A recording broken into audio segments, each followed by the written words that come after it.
Please stay tuned for important disclosure information at the conclusion of this episode. Hi, and welcome to The Long View. I'm Dan Lefkowitz, strategist for Morningstar Indexes. Our guest this week is Daniel Rasmussen. He's the founder and portfolio manager of Verdad Advisors, a hedge fund. Before starting Verdad, Dan worked at Bain Capital Private Equity and Bridgewater Associates. He's a member of the investment committee of the trustees of donations of the Episcopal Church, and he's a contributor to the Wall Street Journal. Dan is author of the new book, The Humble Investor: How to Find a Winning Edge in a Surprising World. His earlier book was American Uprising: The Untold Story of America's Largest Slave Revolt. Dan holds a bachelor's from Harvard and an MBA from Stanford. Dan, thanks so much for joining us on The Long View. My pleasure. Thanks for having me on. Absolutely. So I wanted to kick off by asking you a little bit about your background. You have a somewhat unusual academic background for a hedge fund manager. You studied history and literature. Maybe you can explain how you got into investment management. Yeah, the short answer is I needed a job. The longer answer, though, is that, I think what attracted me to investing is twofold. I think first, investing is a chance to bet on ideas. And I always had my head in a book. I loved the world of ideas. I loved learning. And investing seemed like a career where you just got to, come up with ideas. And if they were right, you made money. And if you were wrong, you lost money. But it seemed so intellectually honest and interesting. And second, as a historian or a study of history, I like the idea that in some sense, the only thing you can draw on in making investment decisions is the past, right? You're studying the past to try to make real world decisions. And if you think about sort of the pitch of being a history major, right, it's always that there's something to learn from, you go study the American Revolution, not just because it's an esoteric interest, but in some sense it might inform you about how to act in the future, about how our country should be run. And in that sense, I loved the idea that in investing, you're studying the past to derive the lessons that you could learn to make better decisions, to be a better investor in the future. And if those lessons were right, if you were a good historian, you could profit more than others. And I loved that idea. And I think that's what got me really excited about going into investing after college, even though I was coming from a history background, not an economics or accounting one. Yeah. And I see you worked at Bridgewater and in private equity, and we'll talk a little bit about your views on private equity later. But Bridgewater, many will be familiar with, kind of macro hedge fund. Can you talk a little bit about your experiences there and what you took away from it? Yeah, that was I interned at Bridgewater in college. That was my first introduction to investing, and I loved it. And Bridgewater, plays such a big emphasis on long studies of history. It was a very academic place. In some sense, it was like a highly, highly paid think tank with a lot of accountability for whether the ideas were good or bad. And I loved that atmosphere and that way of thinking about the world. And that sort of got me hooked on investing. Okay. And maybe talk a little bit about the hedge fund that you run today, Verdad. First of all, how did you name it? What does it mean? And what does it do? Yeah, we manage a little over $1 billion. We have a variety of different strategies. We do microcap deep value internationally. We do a lot in Japan, betting a lot on corporate governance reform there. We do a lot of high yield credit. We have a crisis investing strategy where we have a strategy for what to do when the world blows up. So one problem with bubbles is you never know when you're in one, but you always know when you're in a crisis. So we work with our clients to prepare for that and to figure out what to do when the crisis strikes. And then our final and newest product is a market-neutral, multi-strategy, multi-asset fund that probably looks more similar to a Bridgewater type thing than to a private equity type vehicle. Okay. And the name Verdad, how did you come up with it? It's funny. Naming a hedge fund is very hard because every possible name that you can think of is taken. Every combination of a color and a rock, or a body of water, or a different vacation spot on the island of Nantucket has been taken 10 years ago. So I think it was probably my 100th choice. But Verdad is truth in Spanish, so I don't know how that ended up on the list, but it was the first of about 50 that I tried that worked, and so we're off to the races with it. Okay. And we'll talk about your book, The Humble Investor, in a second. But I wanted to ask you about your previous book, American Uprising: The Untold Story of America's Largest Slave Revolt. How did writing that book come about? Yeah, so this was my junior paper and then my senior thesis at Harvard. I was very interested in sort of early American history from the founding to the Civil War. And this was a fascinating story. It's the largest slave revolt in American history.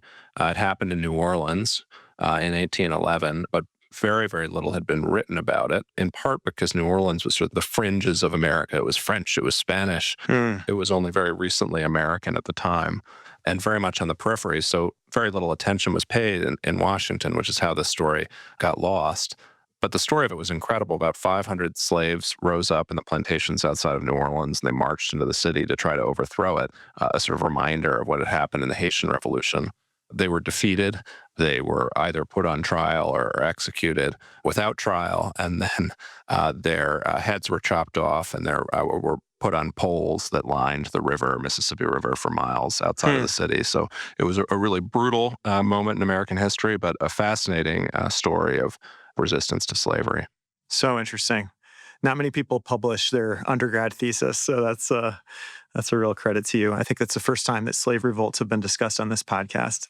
So we'll turn to Trying your, to keep things interesting. yes, and it's one of the reasons you're on.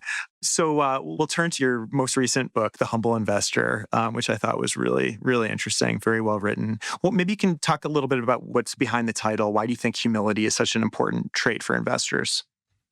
Yeah, I'll tell two stories that I think are so relevant to thinking about humility in the context of investing. The first is the story of Greek ship owners. And my colleague here, Sam Hansen, wrote a beautiful paper about Greek ship owners.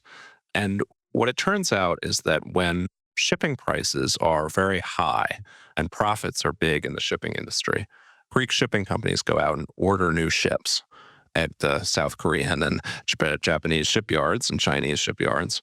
And the reason they do so is that the IRR on those ships looks very high, right? You take current profits and the cost to build a ship, and you do the math, and you say, holy smokes, I should build a bunch of new ships. This is a great market.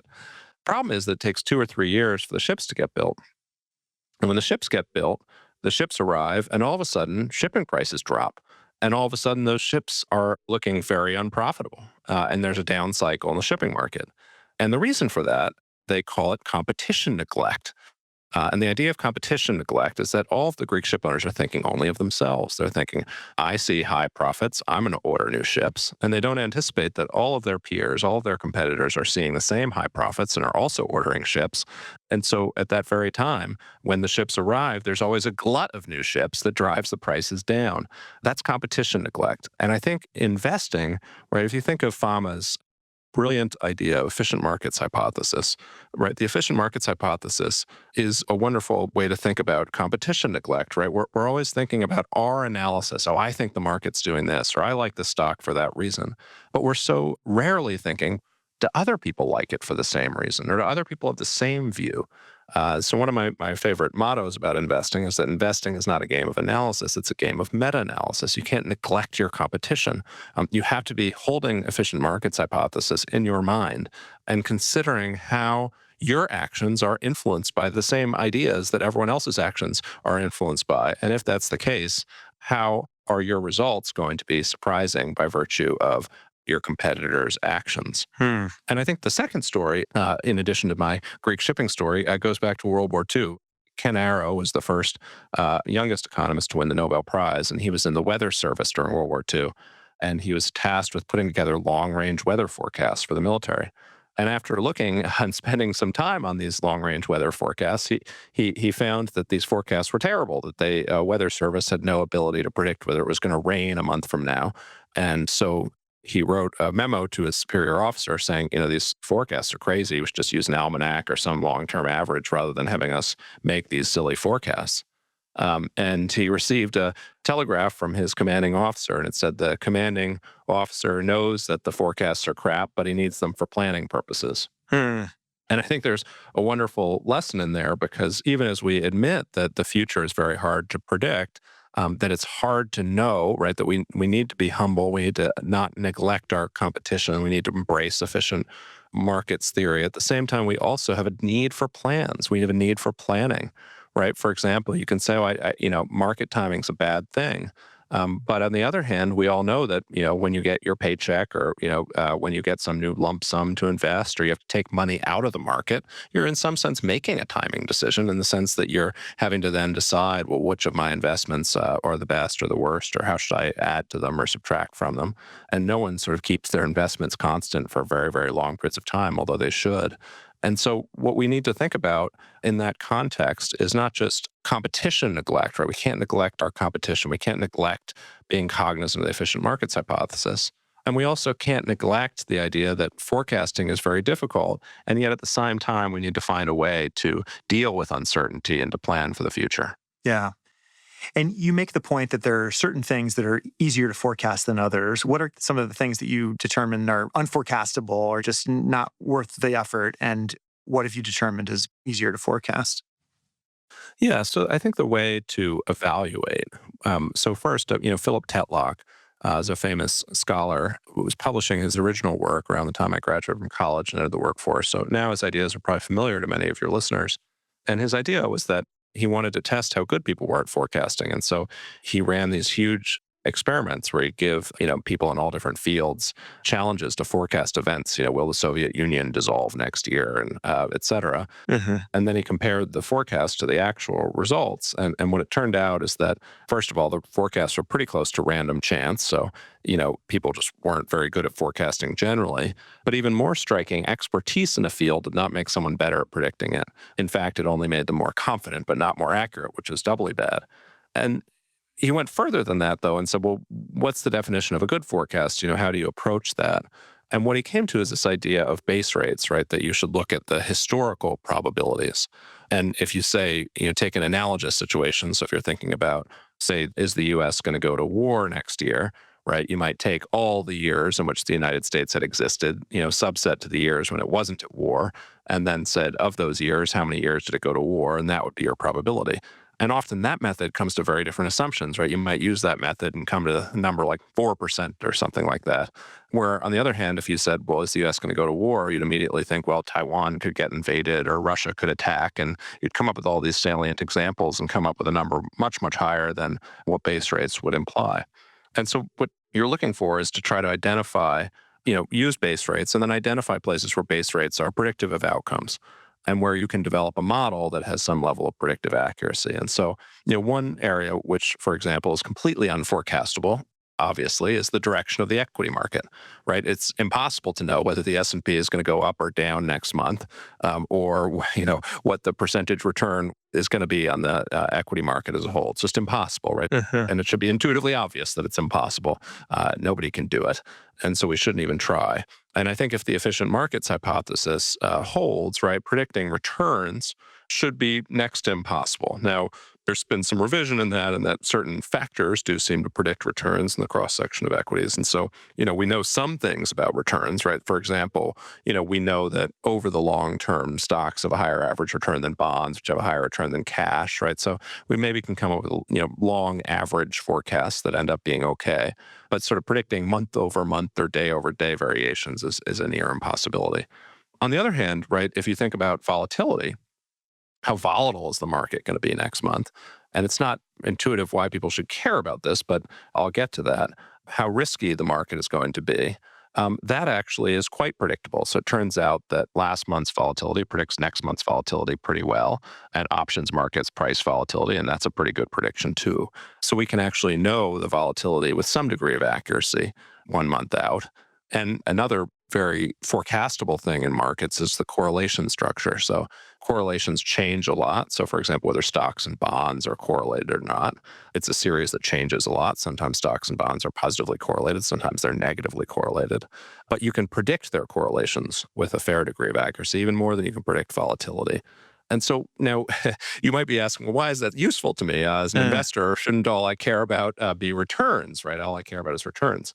But actually, all you care about isn't returns. Every investor also cares about volatility or correlations, or should. And I'll walk through the logic of why. So volatility, first, we have this idea of Sharpe ratio, which is return divided by risk, essentially. Mhm. And it turns out, right, that volatility and the idea of a Sharpe ratio matters. Higher volatility assets produce something called volatility drag. If you have an asset that goes down 10 and then up 10, you then have 99 cents on the dollar, right? You've lost 1% because of that 10% volatility. If the asset went down 20 and then up 20, you've actually lost 4%. If it goes down 30 and up 30, you've lost 9%. So the more volatile your series is, your losses go up by the square of the volatility. So volatility is actually very detrimental to long-term returns. So if you think about taking two different asset classes, or even take the US stock market, and you say, okay, let's assume I have no view on returns of the US stock market. I think the market's going to return, 70 basis points a month forever on average. That's always going to be my assumption. Well, a month in which it has a 10% annualized volatility is a distinctly better month to be invested than a month when it has a 20% annualized volatility. The Sharpe ratio is materially better. The risk to return is materially better, and your volatility drag will be materially lower. If you then think about holding a portfolio, because no one just owns one asset, we all own a mix of assets, the correlation structure starts to matter too. If you're thinking about safe assets, right, you want to own a lot of equities, but you want to have some safe assets, some money that's going to be negatively correlated. When the equity market goes down, these are going to go up. During periods of inflation, bonds become highly positively correlated to stocks. And so you need another safe haven asset. The bonds aren't going to work. You might need gold, and gold might turn out to be a very good safe haven asset when the stock bond correlation goes high. So I think there's ways in which you can use the more predictable things, volatility and correlations, for example, to make better portfolio decisions and de-emphasize a focus purely on returns. Yeah, that's really interesting. I wanted to go back to that concept of meta-analysis that you mentioned. So analyzing the forecasts that are embedded in markets. You talk about betting against hubris. Can you explain what you mean and how you go about sort of doing this kind of meta-analysis? Yeah. So the idea is that if the future is unpredictable, and if it's always unpredictable, and yet we know there's a human need to plan and to make forecasts, how can we find a way to profit by betting against people's hubris, betting that other people are going to try to make predictions in areas which are inherently unpredictable, and they're going to be too confident that their forecasts are right. And I think that's sort of my first meta-analytic approach for thinking about strategies that should work. And I think the most obvious strategy here, when you think about that type of meta-analysis, is value investing. Value investing, which means to buy stocks that have low prices and to short stocks or avoid stocks that have very high prices relative to their current fundamentals, because the valuation of each stock is pricing in a forecast. So the very expensive stocks are pricing in a very optimistic forecast that future cash flows are going to be much higher tomorrow than they are today, versus the stocks people are most pessimistic about that trade at the lowest valuation multiples tend to be stocks that people have very pessimistic observations. Future cash flows are going to be the same or negative growth relative to today.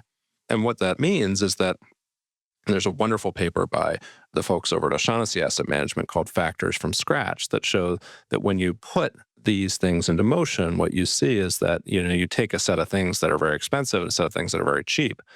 Over the next year, the very expensive things will actually grow faster and do better on a fundamental basis than the things that are very cheap. Right? NVIDIA will probably have higher growth next year than some tissue manufacturer, soda can manufacturer, some boring business like that trades at very low multiples.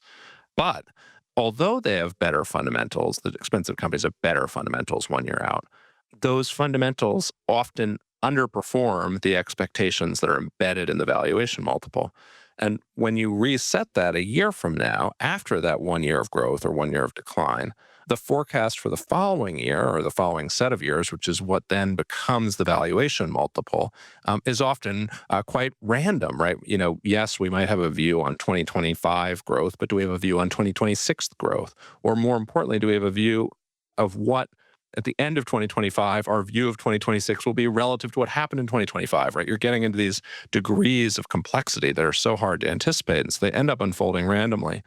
And therefore, the expensive stocks, their valuation multiples comes down, and the cheap stocks' valuation multiples go up. And it turns out that multiple change is bigger than the fundamental difference. And so value stocks end up doing better over the long term than growth stocks. It's an arbitrage of betting against the hubris of other people's predictions. There are other areas in which you can think about making those types of meta-analytic investment decisions, but value investing, I think, is the most obvious example of a place where you're so clearly betting against the hubris embedded in other people's growth forecasts. hmm I wonder, has the most recent period where value has underperformed growth, at least in the U.S., so badly, has that tested your faith at all in the factor? Yes, that's why it's called the humble investor instead of the arrogant investor. Is because I've been a value investor through a horrid period for being a value investor. And so I think it's taught me a few lessons about being too confident in your forecasts. So I think a few observations about the value factor. I think first, yes, value hasn't worked in the US, but it's worked fine internationally, right? And so if you've been a value investor in Japan or a value investor in Europe, you've actually done quite well relative to the market, even though in the US, actually, it's been a horrible investing strategy. And so we have to explore sort of the historical contingencies. Why is it that value investing hasn't done well in the United States? And I think the reality is that it's because of historically unique and rare circumstances, which is that the US has been through an innovation wave, the likes of which has been seen only roughly every 50 years in this country, where these large cap tech companies have so dramatically performed in terms of their fundamentals, such as to be in the sort of top 1% of the historical sample in terms of growth rates of earnings and profits and revenues, and to have done that on such a massive scale that was unprecedented. And so that usual mean reversion where you say, well, gee, the things that people are optimistic about should underperform those optimistic forecasts. In fact, tech companies have outperformed those optimistic forecasts. They've done better than anybody thought they could have done because nobody had really seen growth at this scale before. And that's really what drove the success of the US stock market. And simultaneously, you've seen a re-rating upwards of those stocks. So people, as they outperformed expectations, increased those expectations, so valuation multiples rose. And then second, people were searching for the next Google or the next Meta or the next Microsoft. And so you had many of these small cap growth companies, which normally is the worst place to be in the market, actually do quite well as people, attempted to sort of pick the winners. And so that's been the dynamic that's defined the U.S. for a number of years, the dominance of these big growers. The question is that, historically, those types of innovations, first, the rewards go to the innovators, and second, they go to the customers. And I think what my question is when will that transition occur where the winners of this technology wave start to have essentially those results priced in, and the true winners become those who gain more from buying the technology than the builders did. Interesting. And the size premium, you're a fan of small caps or small cap value, I should say? Yeah, I don't have as much of a strong view on the size factor in the sense that, I don't know that intrinsically a company should do better because it's smaller. I don't think there's necessarily a great rationale for that. I think you could make a risk-based argument that smaller companies are more likely to go bankrupt and more risky, and so they should command a return premium, perhaps. But I think what's more interesting to me about small caps is that there are so many more small caps than large caps. In the U.S., there's the S&P 500 and there's the Russell 2000, right? There are almost 4 times as many small caps as there are large caps. And that's true. And especially you go abroad, there's international markets are just full of small and micro caps for a whole variety of reasons. And there are many fewer large caps. And so what makes it interesting, right, is if you're looking for extremes, if you're saying, hey, I want to own, the cheapest 10% of companies, or I want to short the most expensive 10% of companies, almost all of those companies are going to be very small. And so I think that I like small caps and I like investing in small and micro caps because they give you a way to make more extreme bets on the factors that you're interested in betting on. If you think that you want to bet on areas of the market that are not followed by analysts, that are more inefficient, right? Yeah. Of course, you're going to end up in small caps. You want to buy the cheapest companies. Well, they're all going to be in small cap line. You want to buy the highest growth companies. And until recently, they were all in small caps. Now, of course, NVIDIA obviously isn't. But for every one NVIDIA that's growing at those rates, are probably 5 or 6 or 7 or 10 small caps that have grown at the same rate over the past few years. And so I think that that's what attracts me to the small and micro cap market. The other thing that attracts me to it, frankly, is that, I grew up in the Vanguard world. I graduated from college and passive was already taking a large amount of share. And so as I thought about active management, what should active management be? I sort of thought if I'm going to build a business in active management, it has to be in areas of the market that, Vanguard can't or won't compete. And so, yes, Vanguard does small caps, but it's going to be impossible for them or any index provider to do micro caps at scale because micro caps are sort of inherently too illiquid to be put into a large capacity product. The same is followed in my attempt to build, say, crisis investing strategies or market timing as a place where, passive can't necessarily do. Or thinking about market neutral hedge funds, right? This is another area where passive is not a threat in some sense. And so Yeah. I've thought also about, the business logic of what I'm trying to build, of having that meta-analytic approach, knowing my competition, knowing how hard it is to win, and saying, let's find areas that might be more inefficient or just simply be difficult for very large competitors or passive to compete in. Yeah. You also mentioned you're a global investor. The U.S. equity market has really been the place to be for over a decade now. Why have you maintained your, conviction in global investing? I know you're a little less interested in emerging markets. Yeah. I think international investing has attracted me because, first, initially, because I'm a value investor and international markets have been cheaper than the US for the last few years when I've been, building my firm and starting my career in investing. I've tried to understand the sources of that valuation difference.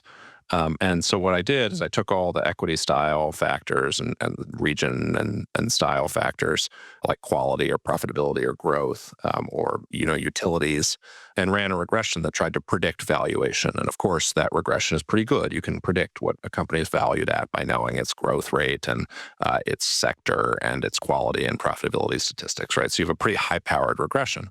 And then I threw into that regression two additional variables. One was whether the company was listed in the United States, and second, what percentage of the company's revenue was in the United States. And the share of a company's revenue that's in the United States is actually a slight negative in the regression, which is interesting. It's not statistically significant, but it's a slight negative. In other words, companies with higher percent of their revenue in the U.S. tend to be cheaper than companies with a higher percent of their revenue abroad. One of the reasons for this is that globally diversified companies trade at a premium, right? So, companies like Meta or Nvidia or Microsoft are global businesses, whereas companies that have 100% share of their business in the United States tend to be smaller, less diversified, less interesting in some sense. But the U.S. listing was a massive, highly statistically significant boost to valuations, even controlling for all these other factors. And that's, to me, in some sense, in a nutshell, why I'm interested in international stocks, because I think they're irrationally undervalued.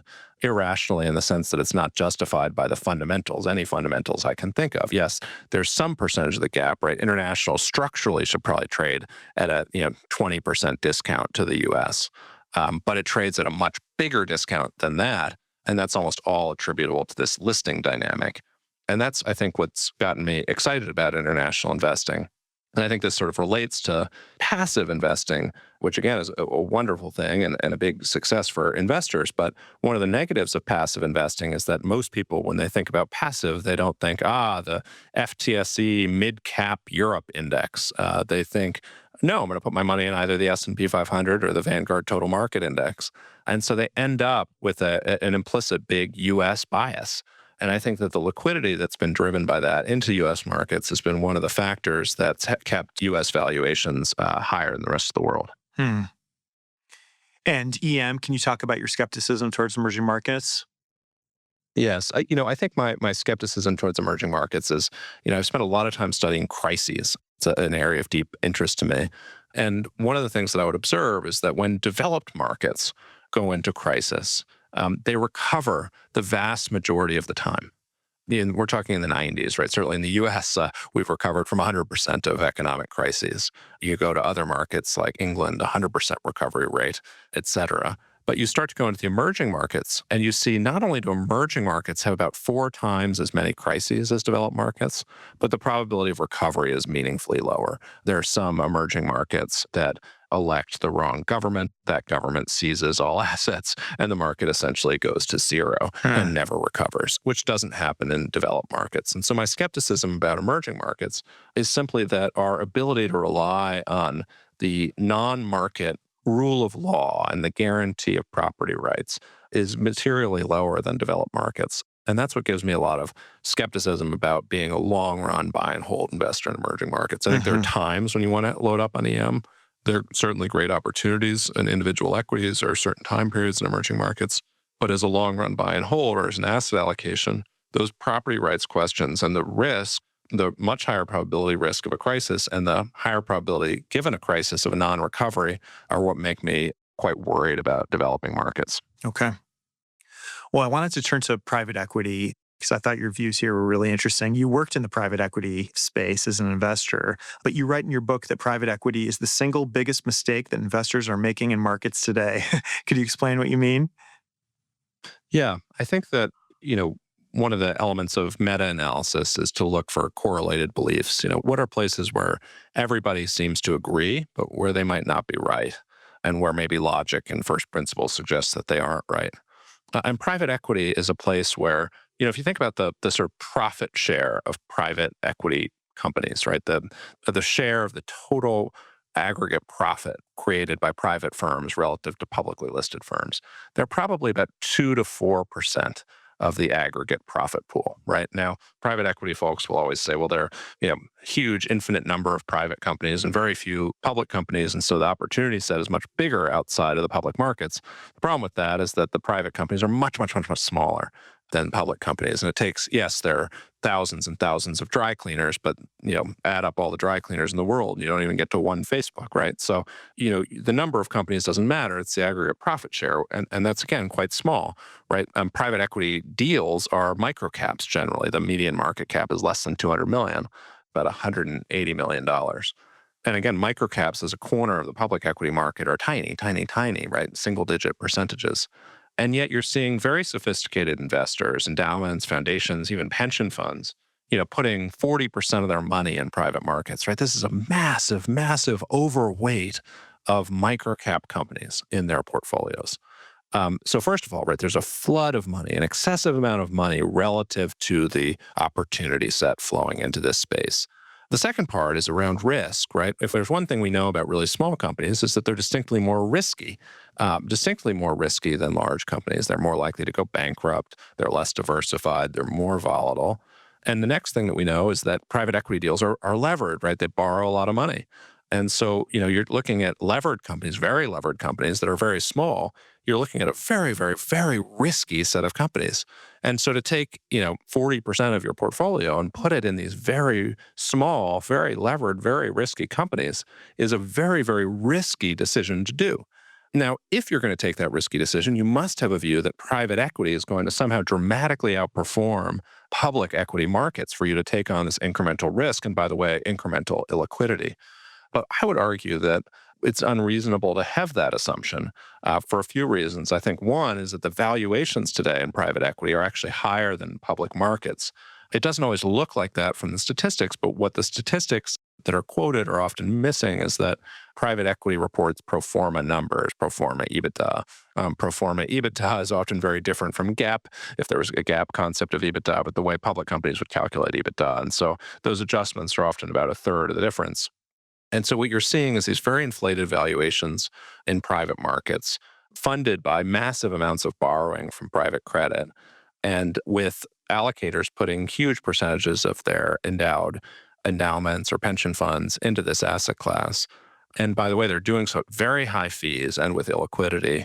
And so my view is that, that's the tremendous amount of correlated risk, right? Everybody's doing it. Everybody's doing it in way bigger proportion than the actual economic substance of what they're investing in would justify, all with the same correlated belief that private equity will outperform. And I think it's not going to end well, right? Debt-fueled, illiquid, asset over-allocation rarely does. And this is, I think, one of the biggest risks that large, sophisticated investors face today. Hmm. I mean, what about the trend that, so much capital formation is happening in private markets these days? We have all these unicorns that are, staying private for so long, and so much of their growth is happening off of public markets. And so investors kind of just to get exposure to the entire opportunity set need to include private markets. Yeah, again, it's often pitched that way, but as a percentage of the actual amount of profits or even revenue in the economy, it's very, very small. So yes, there are salient examples. There are a few of these companies that stay private for very long periods of time. But for every one of those, there are often unicorns that, lose their horns or whatever that you don't hear about that seemed like they were going to become massive winners that go bankrupt or whatever it might be. And those salient examples are often lost. And so I think that, people have to be very, very wary of these illiquid asset classes and make the meta-analytic judgment of, why is this opportunity so much better than public markets as to justify the fees and the illiquidity? And if your answer is that, the markets are less efficient, well, I'm sorry, if everybody's putting 40% of their money into this, it's not inefficient. Or if your argument is that, private equity operators improve the companies they own, well, 40 or 50% of deals are sponsor to sponsor. So if BlackRock didn't and Blackstone didn't improve it, when KKR buys it from them, they're going to improve it again, right? How could this kind of constant improvement be sort of some constant edge for the asset class? I think a lot of these stories are concealing the realities that this is, levered microcap and technology these days. It's very heavily technology focused, levered microcap tech investing in an asset class that has seen massive inflows. And by the way, those inflows seem to have stopped. All the tailwinds from the increased fundraising, at least for now, seem on pause. And what you're seeing is that it's also very, very hard to exit, right? These companies are having a lot of trouble selling their portfolio companies, in fact, and probably because they're not getting the valuations they want from them, or the public markets don't like companies that are 8x levered or whatever these companies are. And so all those, I think, point to a moment where, private equity, probably since the financial crisis, has been roughly equal to the S&P 500's returns. Over the last 2 or 3 years, however, you've started to see the S&P have higher returns than private equity, and so therefore those endowments that chose not to have large private allocations have been doing better. And so you'll start to see people wondering, why did I take on this illiquidity risk? Why am I paying these fees for something that's not outperforming the public equity markets? And when the fund inflows turn to fund outflows, everything in financial markets is recursive. It's going to have a very negative impact on the asset class. And you mentioned private credit. This is a really hot asset class these days, but you call private credit fool's yield. Why do you characterize it that way? Yeah, so markets are efficient, right? We need to have a healthy respect for efficient markets, and so you have to ask yourself, what are yields price, right? So, why do treasuries have a 4% yield and private credit has a 10 or 12% yield, right? What's the reason? And the reason is that the only thing that incremental yield can be pricing is bankruptcy risk, the risk of non-repayment. And so private credit is making an interesting marketing pitch, right? They're saying, on the one hand, we earn higher yields. And then on the other hand, they're saying, but default risk is very low, right? But you say, well, if default risk was very low, why wouldn't you lend money at 5% instead of 12%, right? Surely these borrowers, if they were so high quality and so unlikely to default, could access capital markets at much lower yields, right? Because the only thing really that yield can be pricing is default risk. And I think what I would argue is that yields are actually a very efficient way of pricing default risk, that lending markets have been around as long as humans have been around.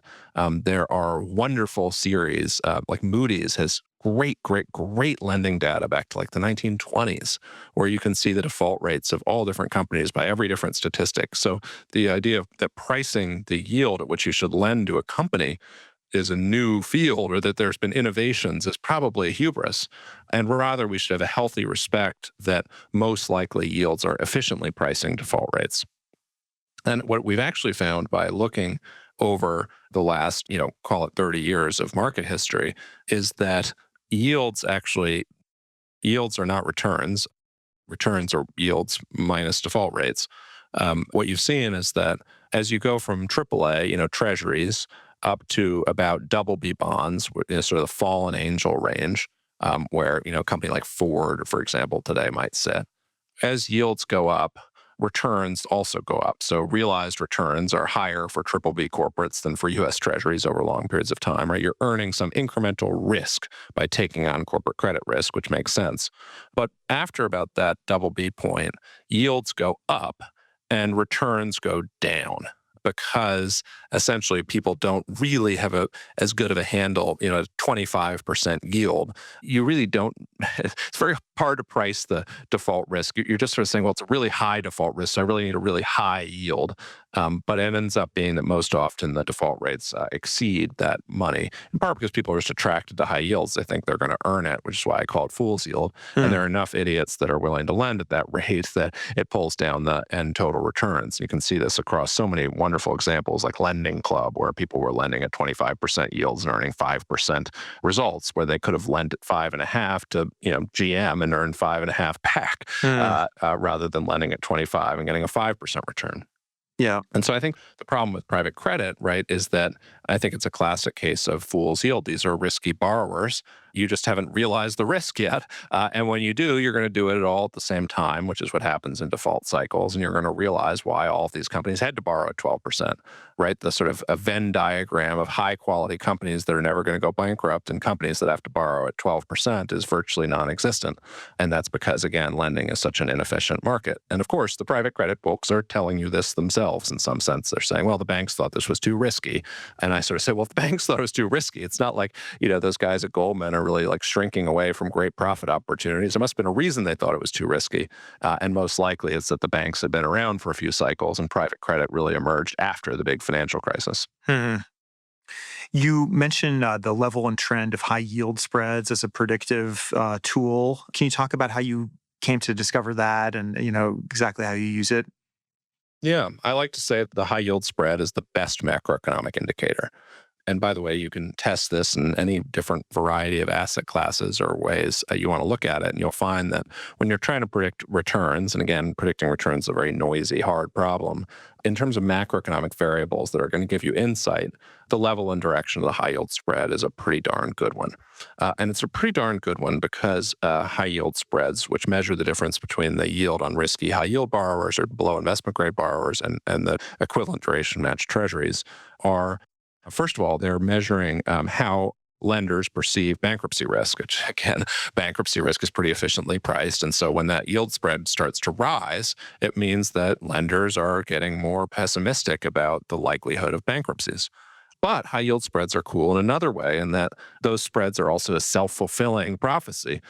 Because if you think about today, when high yield spreads are at 300 basis points, any company with a pulse can refinance their debt, right? I mean, it's just the credit markets are wide open, right? If you can't refinance now with spreads at 300, your company is in really dire straits.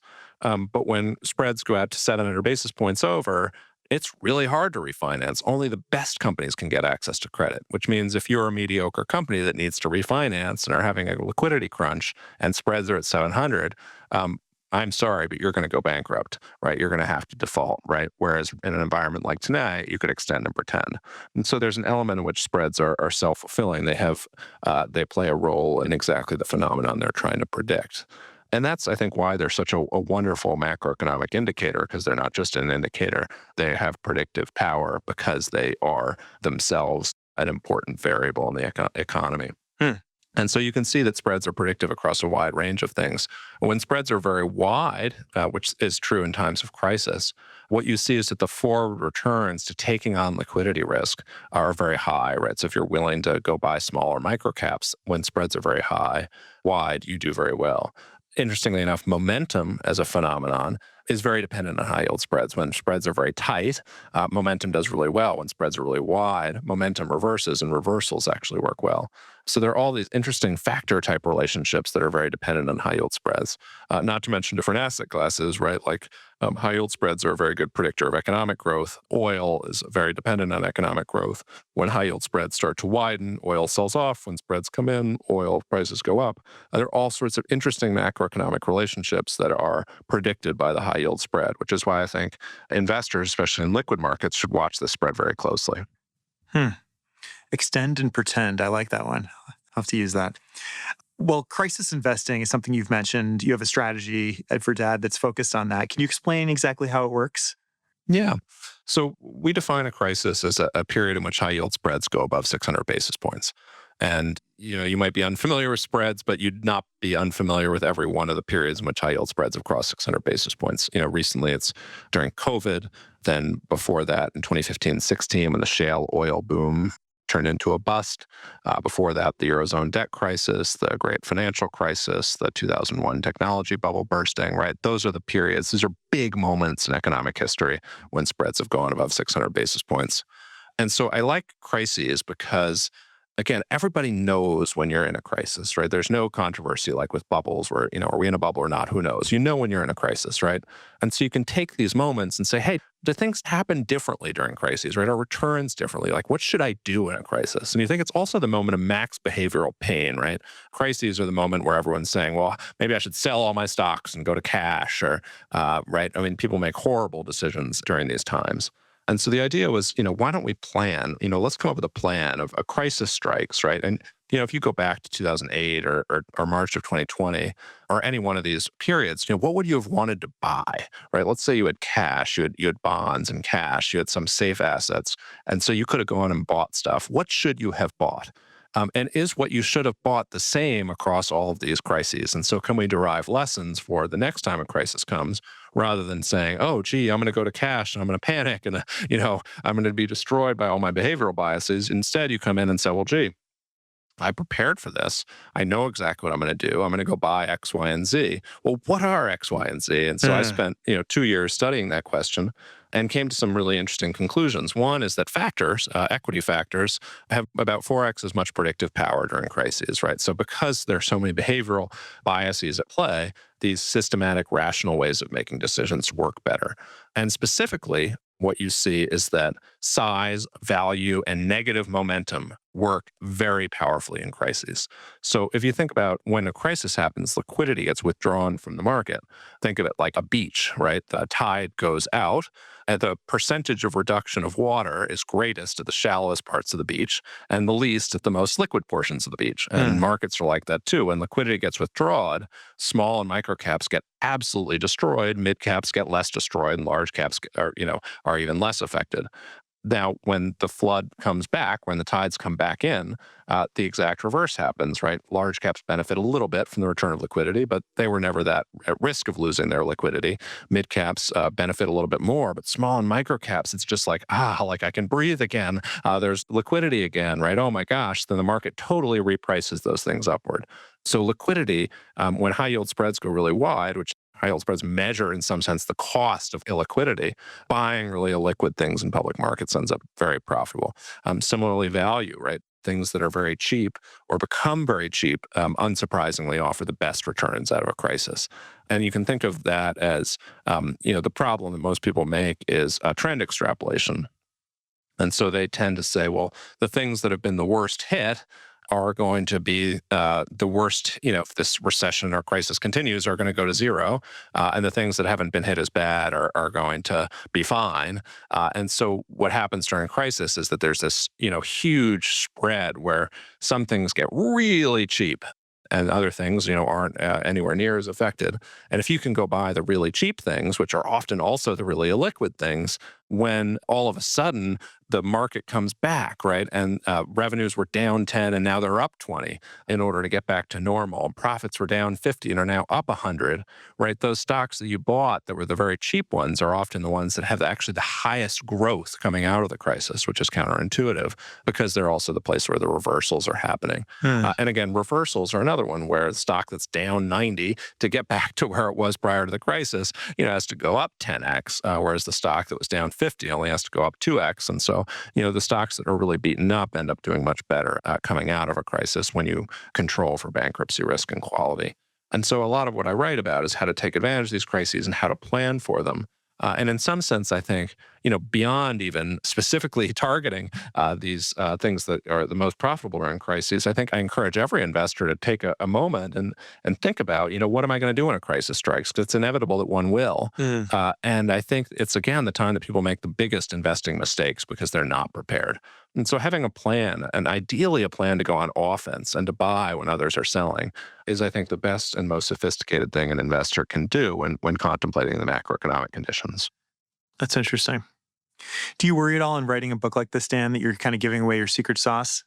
I'd like to hope that I have some secret sauce. I think that my view is that so many great investors write down what they think, and it's a wonderful exercise. And I think if anyone, I'll be flattered if anyone tries to copy anything that I do. But ideally, the complexity of implementing some of these strategies and the time it takes to do that in a great way is a barrier to entry all in and of itself. Mm-hmm. And I'm curious, in the process of writing the book, did events cause you to change anything? That's interesting. I think that the advantage of having the perspective that one should be humble because you're going to be surprised by events, in some sense prepares you better for the real world, because then events don't surprise you all that much, or when you are surprised, it was part of your worldview anyway. So I'd say that probably the biggest thing relative to my views and the sort of challenge frankly, has been the underperformance of international relative to the United States, which I know has been a challenge for everybody who does international investing or even tries to be internationally diversified. But the magnitude of the spread between the U.S. and international results over the past few years have been just absolutely astonishing. And I think for me, you can see all these things in a back test, or you can say, oh, there are long periods where X underperforms Y. And I know that, and that's true, and I anticipate that could happen again. But living through it is another thing. And I think realizing the sort of why behavioral biases exist, and seeing it in action, observing people dump their international stocks last fall, thinking that, international is dead and will never outperform, and then international starts to outperform again, or whatever it may be. It's just been fascinating. It also makes me gain an appreciation for talking to older investors that have been investing in the markets for 50 years, because there's something about living through some of these things that gives you a unique perspective. I can look at it in the data myself and make judgments based on that. And of course, I am a historian and love studying that. But there's something that lived experience, especially of these big behavioral things. There's a wisdom you can get from talking to older investors. They'll say, oh, this is a fad. It'll likely pass. And they know that because they've seen so many fads before. Yeah. I guess getting old has some benefits. All right, Dan, thank you so much for joining us in the Long View. Super insightful. My pleasure. Thanks for having me on.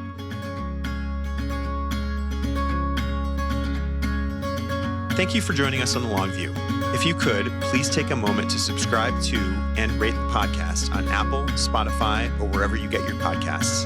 You can follow on socials at Dan Lefkowitz on LinkedIn. George Cassidy is our engineer for the podcast, and Carrie Greshik produces the show notes each week. Finally, we'd love to get your feedback. If you have a comment or a guest idea, please email us at thelongview@morningstar.com. Until next time, thanks for joining us. This recording is for informational purposes only and should not be considered investment advice. Opinions expressed are as of the date of recording and are subject to change without notice. The views and opinions of guests on this program are not necessarily those of Morningstar, Inc. and its affiliates, which together we refer to as Morningstar. Morningstar is not affiliated with guests or their business affiliates unless otherwise stated. Morningstar does not guarantee the accuracy or the completeness of the data presented herein. This recording is for informational purposes only, and the information, data, analysis, or opinion it includes or their use should not be considered investment or tax advice, and therefore is not an offer to buy or sell a security. Morningstar shall not be responsible for any trading decisions, damages, or other losses resulting from or related to the information, data, analyses, or opinions or their use. Past performance is not a guarantee of future results. All investments are subject to investment risk, including possible loss of principal. Individuals should seriously consider if an investment is suitable for them by referencing their own financial position, investment objectives, and risk profile before making any investment decision. Please consult a tax and/or financial professional for advice specific to your individual circumstances.